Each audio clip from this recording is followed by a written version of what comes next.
So I'm making the shower front. Got a bit of an issue with this board.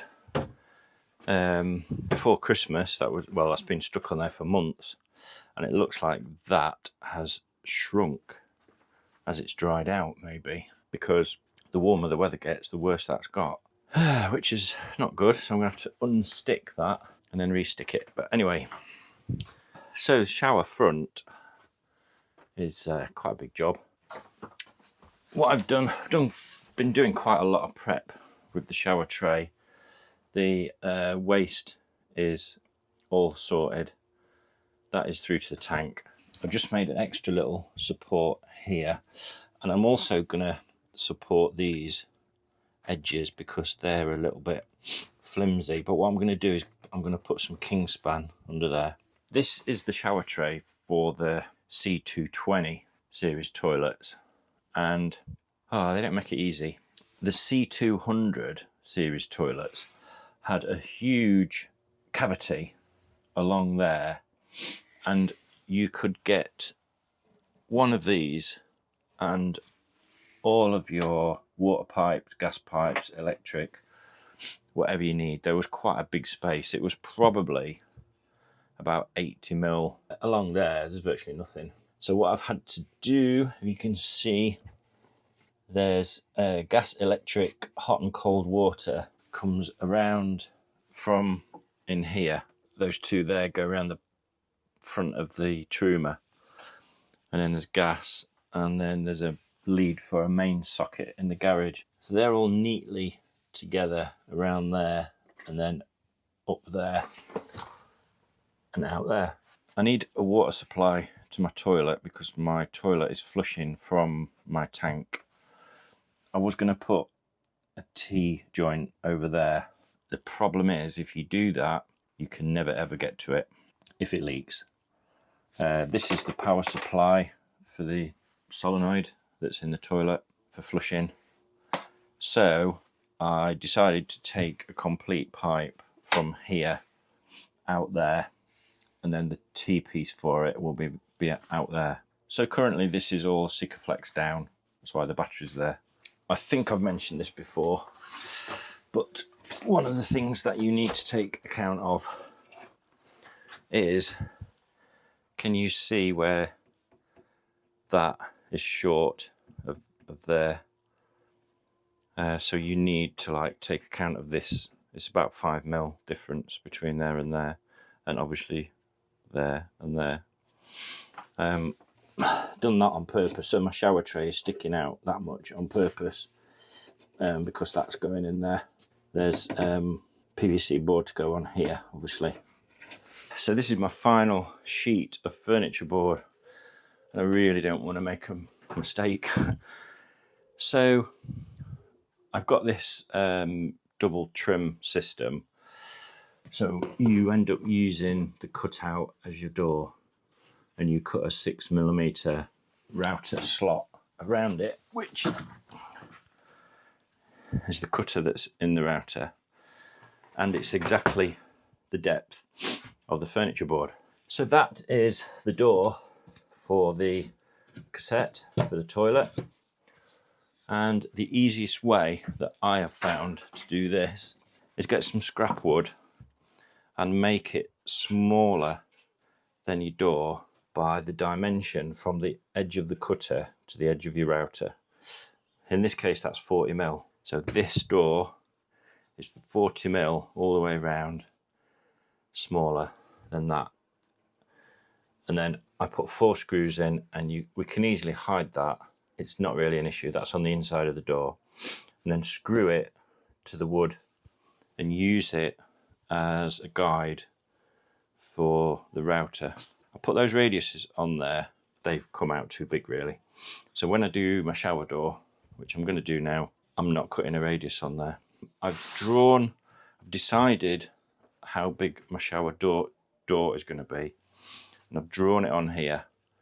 And then this is my cutout door. So this is going to be positioned on here. It's 40 mil smaller all the way around. So I'm going to screw that down with 4 screws, and then go around it with the router. So there we go. So that's cut out the shower door. Just a little bit of tidying up, and then both of these surfaces, so that and that, all need 6mm cutting in them for T-trim. So there we go. That's the internal trim, and then that's the other one that goes on the door. That's just like a plain T-trim. Unfortunately, you can only get this in silver or dark grey. I thought dark grey would be better for me. It fits a little bit looser, the furniture T-trim, so I might put a little bit of contact adhesive around it to hold it in. You can see on the door, you can just see the edge of the door there. I think I'm going to put a bit of glue on it. So I did the little cassette, you can also see a gap there. Look. The glue will just give it a bit of lubrication and enabled it to drop in the T better. That's the edge of the door with that trim on it, and it's quite difficult to push that one in really, where the T is basically. But that is the door in, and it's a really good fit actually. So these are my hinges, and they're special hinges for this purpose. That is going to be the catch for the door. There's obviously one for the shower. It's got a knob on the inside as well as the outside. I'm putting 3 lots of hinges on the shower door because of the length of it. So I'm going to assemble all that in here, but then leave the doors off before I position this in the van. Hi everyone, I'm going to make this quite a short video. This is about shower cladding. I bought 4 sheets last year. I'd been researching it for a while. I was contemplating having some wacky colours for my shower. I'm probably pleased that I didn't. However, it's quite expensive. I think 4 sheets of 1.5 8x4, it was something like, I think it was about £122, which doesn't sound a lot, but the coloured sheets are, I think they were twice as thick nearly. I think it was 2.5mm. At the end, I just decided to go for the white and the 1.5mm. It was from Cladding Monkey, and they were doing a bit of an offer at the time. It's not the easiest stuff in the world to work with. I think somebody originally said don't use a circular saw to cut it, but it's actually the best way to cut it if you've got it on a flat surface. It can chip or crack. I have put one panel on the left hand side of my shower, and as the weather's warmed up, it seems the furniture board shrunk a little bit and that's come away, so I need to sort that out. But anyway, down to what we're doing. So here, this is my shower door, and basically what I've done, I've cut a piece of cladding just inside the edge of the door. It's quite difficult to cut accurately. It's quite hard to work with, but there's T-trim going on there, similar to that. And what I was thinking was I could, with my finger, run a bead of either clear or white silicone or this sealant down there, but this door is not really going to be open to the shower. The only reason that I've put this on really is to stop splashes, maybe wetness from the shower curtain, etc. But after every shower, it's all going to be wiped down anyway. But it's just to protect the surface of the furniture board, because this is quite a delicate finish. It's like a paper laminate. It's not going to like getting wet because it'll just, I suspect it'll just come off. I don't know if it's coated with anything, but don't want to get that wet. Anyway, this has got like a blue, and when everything's finished, I'll be tearing that off, and then that's nice pristine behind it. But it's good to mark on, so with a Sharpie, etc. The other thing that I've done with this, I've just done this shower door. The side of the PVC which going against the board, I've just sanded it up. I've just give it a rough up with sandpaper, and then I've put a longitudinal thin bead of silicone, then literally put weight all over this board. So that hopefully is all nice and stuck and flat, and it's going to stay there.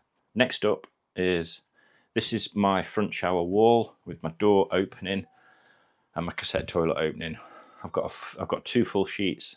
So there's 1 sheet for this, and then there's 1 sheet for the back wall of the shower, which I'm going to do today, hopefully, as well. So I'm going to cut that out now. For this, there's quite a bit of cutting out to do. There's the shape for the toilet as well, which I'm going to have to try and measure. So yeah, that's what I'm doing next. Okay, shower build. This will be a quick video because I've not covered the whole of this build of this shower cubicle because it's just taken so long. The inception of this, so this panel's been up pretty much from the beginning of the build. I kind of built everything from that. So what I've done just now, I've just put the front on, but I'll tell you a little bit how I built it. So one of the things is obviously doing research, and I saw a lot of people building shower cubicles. Either side wall, certainly, maybe not the front, but certainly the side, they would build like a stud wall, and it's a good way to do it. But one of the things that you find when you get a van and you start planning what you're going to put where, etc., is that you soon lose space. You know, when I first got this van and you're walking around in here, it's like, wow, this is huge. But of all the size of this van, when it's finished, I've only really got the bed to put in and some plumbing.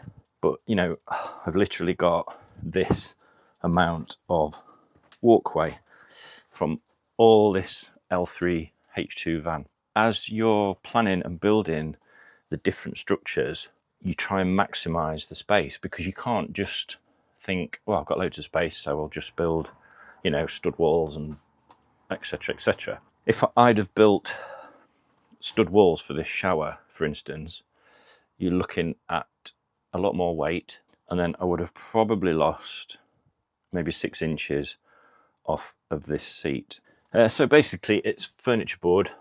These things are amazing, these corner trims.